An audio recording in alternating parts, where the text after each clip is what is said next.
আবারও চলে আসলাম আপনাদের মাঝে আমার একটা বিকালের নাস্তা নিয়ে। আমার বিকালের আজকে নাস্তা তৈরি করে আপনাদেরকে দেখাবো লুডুস কিভাবে সয়াবিন দিয়ে তৈরি করতে হয়। আগে হাঁড়ির মধ্যে আমি পানি গরম করে রেখে দিয়েছি। এখন আমি লুডুসটা দিয়ে দেবো সেই গরম পানির মধ্যে। গরম পানির মধ্যে আমি লুডুসটা সিদ্ধ করব।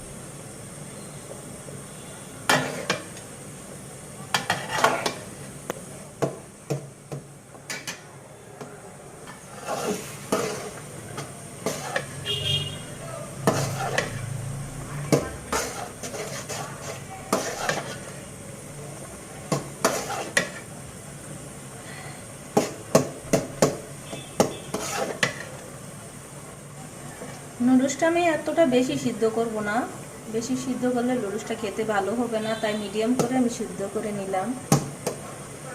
নুডলসটা ছেঁকে নেব।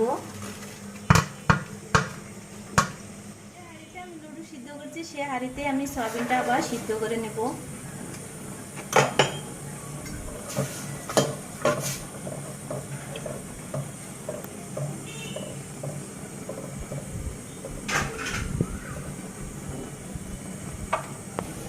অনেকে আবার জানে না লুডুসে যে সয়াবিন দিয়ে লুডুস খেতে হয়, জানে না অনেকে।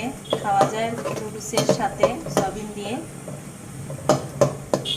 তাই আপনারা দেখুন, লুডুসের সাথে সয়াবিন সাথে একসাথে করে লুডুসটা বানিয়ে খেলে অনেক সুস্বাদু একটা। গরুর মাংসের মতোই সয়াবিনটা সেম একটু লাগে, মনে হয় কি গরুর মাংস লুডুসের মধ্যে দেওয়া হয়েছে। এখন আমার সয়াবিনটা হয়ে গিয়েছে, এভাবে ছেঁকে নেব।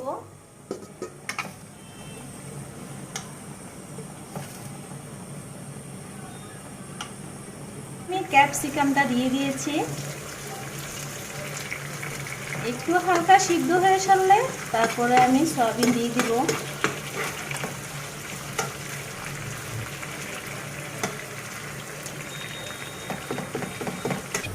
এখন আমি সয়াবিনটা দিয়ে দিলাম।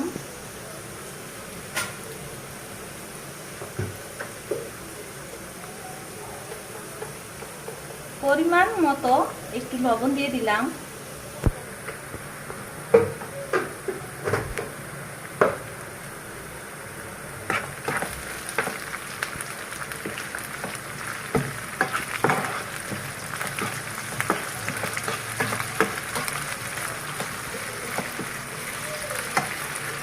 নুডলসের সাথে যে মশলাটা থাকে এক প্যাকেট আমি দিয়ে দিলাম।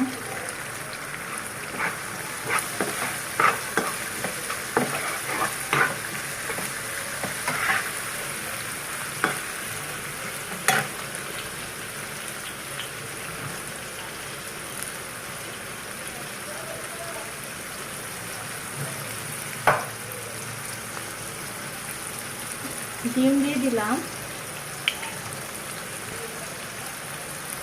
আমি 3টা নুডলসের সাথে ডিম দিব।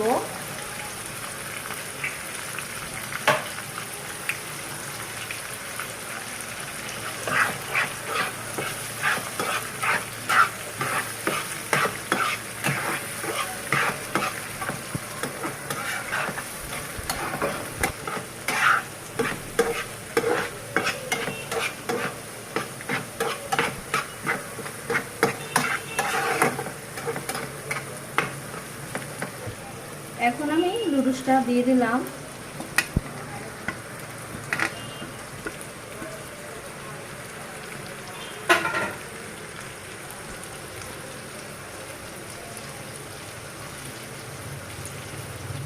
এক প্যাকেট ম্যাগি মশলা দিয়ে দিলাম। তারপরে নুডলসের সাথে এক্সট্রা যে মশলা থাকে সেগুলো আমি দিয়ে দিলাম।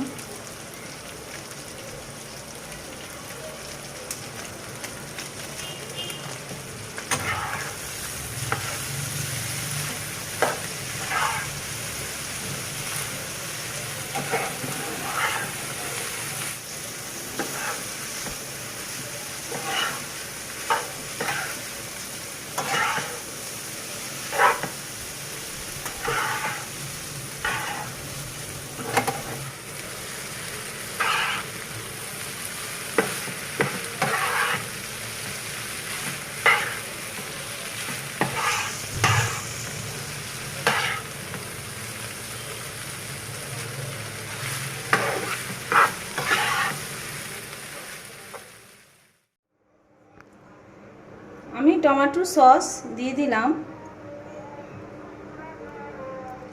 কারণ নুডলসের সাথে টমেটো সসটা দিলে খেতে অনেক ভালো লাগে।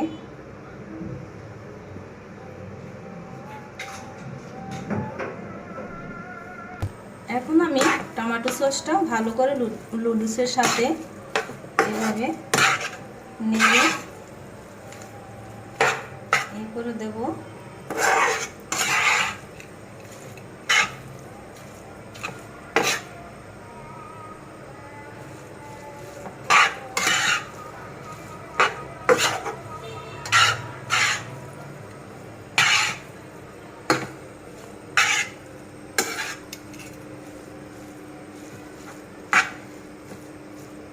আজকের রেসিপিটা যদি আপনাদের অনেক ভালো লাগে, লাইক করে দিবেন, শেয়ার করে দিবেন, সাবস্ক্রাইব করে দিবেন। ভালো থাকেন, আল্লাহ হাফেজ।